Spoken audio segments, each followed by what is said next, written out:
आज का हमारा topic chapter 1 9th class math exercise 1.6। उसका क्वेश्चन नंबर 1 है use matrices if possible to solve the following system of linear equations. तो question number 1 यहाँ पर हम लिख लेते हैं 2x minus 2y that is equals to 4, 3x plus 2y that is equals to 6। अब ये सिस्टम ऑफ लीनियर इक्वेशन जो हमने सॉल्व की है या करनी है वो दो मेथड से सॉल्व की थी। सिस्टम ऑफ लीनियर इक्वेशन जो हमने सॉल्व करनी है वो दो मेथड यूज होते हैं। फर्स्ट मेथड हमारे पास क्या है जी, मैट्रिक्स इन्वर्जन मेथड।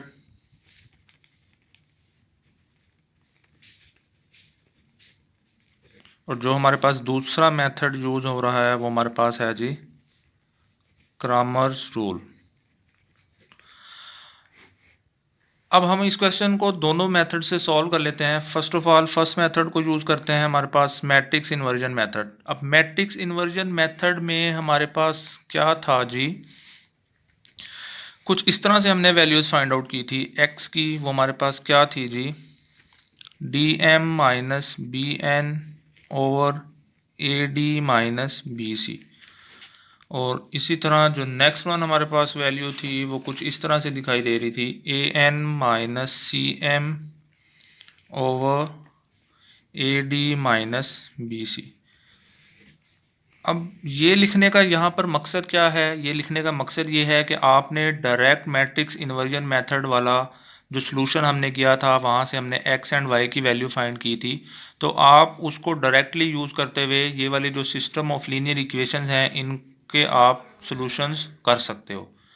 ऐसे नहीं करना कि वही जिस तरह से हमने मैट्रिक्स इन्वर्जन मेथड को सॉल्व करने के लिए मल्टीप्लिकेशन की थी, डिटर्मिनेंट फाइंड किया था, वो सारे मेथड करके तो आप लोग ये क्वेश्चन भी सॉल्व करें या सिस्टम ऑफ लीनियर इक्वेशंस को सॉल्व करते रहें।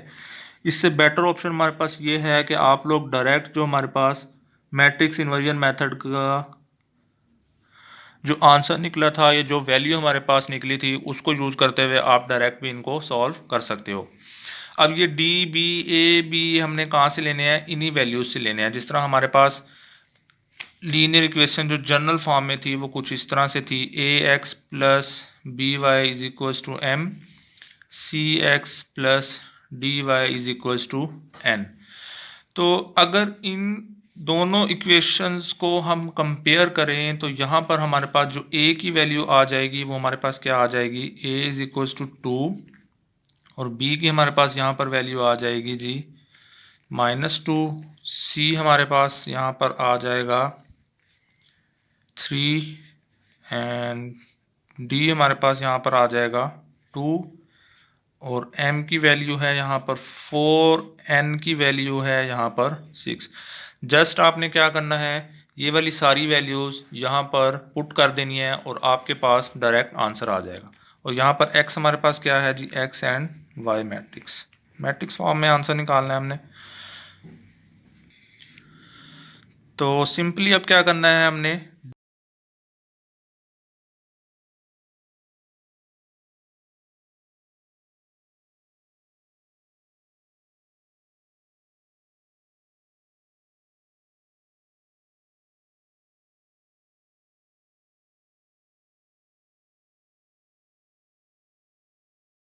को जस्ट आपने क्या करना है जी, अब मल्टीप्लाई करवा लेना है। 4 2s आर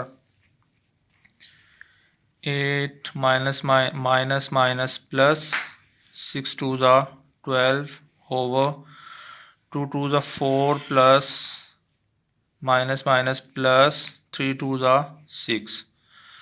इसी तरह नीचे जो था हमारे पास 6 2s are 12 minus 4 3s are 12 over 2 2s are 4 plus 2 3s are 6।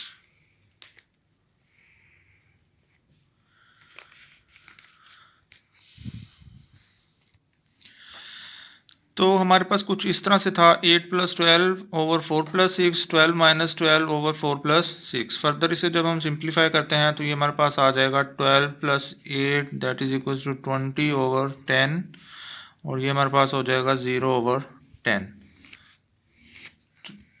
10 2 times 2, ये 0 है तो इट्स मीन ये हमारे पास 0 आ जाएगा।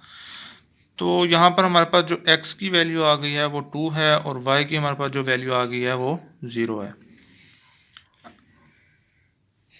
अगर मज़ीद आपने ये भी चेक करना है जो हमारे पास x और y की वैल्यू आई है क्या वो ठीक है या नहीं है, तो आपने क्या करना है, जो हमारे पास लीनियर इक्वेशंस दी थी क्वेश्चंस के अंदर उसमें से किसी एक इक्वेशन के अंदर आप ये वैल्यू पुट कर कर चेक कर सकते हो। मैं फर्स्ट इक्वेशन ले लेता हूँ जी, 2x minus 2y is equals to 4।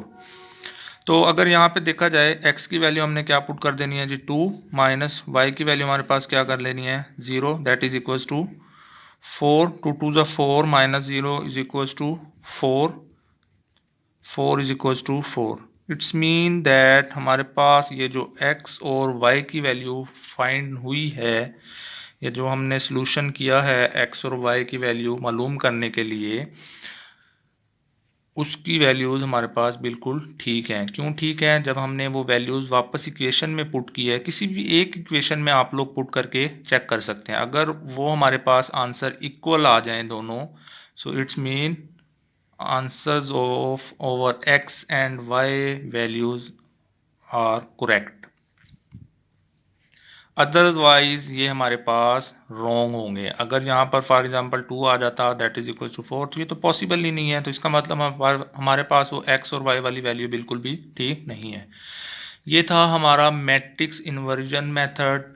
Second method हमारे पास क्या है जी, क्रैमर रूल। अब क्रैमर रूल से भी इसे कर लेते हैं जी।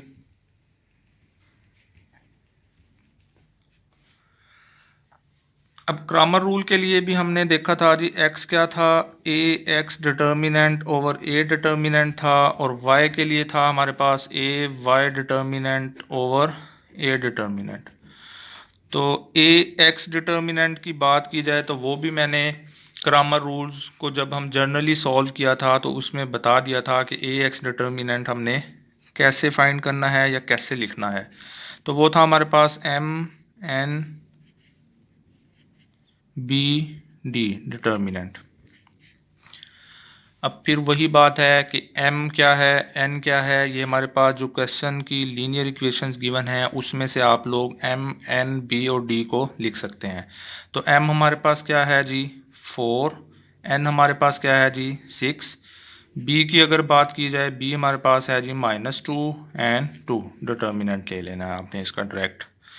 तो डिटर्मिनेंट हमारे पास 2 4 ज़ार 8 प्लस 6 2 ज़ा 12, तो ये हमारे पास क्या आ गया जी 20।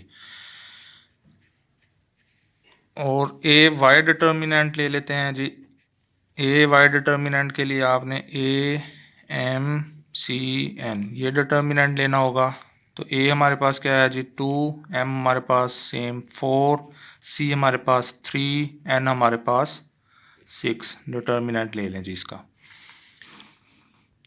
फर्दर जब इसे सिंप्लीफाई करते हैं 6 2 ज़ार 12 माइनस 4 3 ज़ार 12 दैट इज इक्वल्स टू 0। तो अब ये वाली वैल्यूज़ आपने क्या करनी है जी, इसके अंदर पुट कर लेनी है। सॉरी, ए डिटर्मिनेंट भी फाइंड आउट कर लेते हैं जी। यहाँ पर ए डिटर्मिनेंट हमारे पास होता है जी ए बी सी डी। ये जो हमने क्रैमर रूल के अंदर जब मैट्रिक्स इन्वर्जन मेथड के अंदर जब हमने डिटर्मिनेंट फाइंड किया था तो वो ए बी सी डी था। तो ए बी सी डी की जगह आपने फिर सेम वैसे वैल्यूज़ पुट कर देनी है। ए हमारे पास 2 है, बी हमारे पास -2 है, सी हमारे पास 3 है और डी हमारे पास 2 है। इसका डिटर्मिनेंट ले लेते हैं यहाँ पे। तो डिटर्मिनेंट हमारे पास 2 2 ज़ा 4 माइनस माइनस प्लस 2 3 ज़ा 6।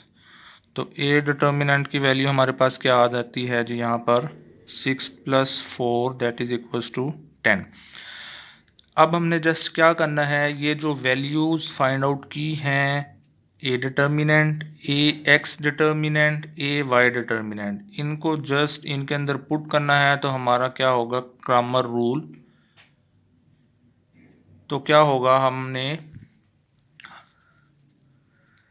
तो हमारे पास x और y की वैल्यूज़ आ जाएंगी बाय यूजिंग क्रैमर रूल। ठीक है, ए एक्स हमारे पास था जी 20, ए वाई डिटर्मिनेंट हमारे पास 0 आ गया और ए डिटर्मिनेंट हमारे पास क्या है जी 10। तो x हमारे पास क्या था जी, A X determinant over A determinant. A X determinant हमारे पास है जी 20, ए डिटर्मिनेंट हमारे पास है जी 10, 10 टू टाइम्स, तो x हमारे पास क्या आ गया 2। सेम वे से y वाला कर लेते हैं जी। y हमारे पास क्या था जी, A Y determinant over A determinant, A Y determinant 0 over 10 that is equals to 0। तो y की वैल्यू हमारे पास क्या आ गई 0। इसी सेम वे से हम लोग अब ये x और y की वैल्यू क्या करेंगे, जो हमारे पास गिवन क्वेश्चन की इक्वेशन थी उसमें से किसी एक इक्वेशन में पुट करके वहाँ से आंसर्स जो हैं ये वाले x और y के वेरीफाई कर सकते हैं। अगर वीडियो आप लोगों को पसंद आई है तो इसको लाइक और शेयर करना ना भूलिएगा, और मेरे चैनल को सब्सक्राइब कर लें ताकि मेरी हर आने वाली वीडियो आप लोगों को मिलती रहे।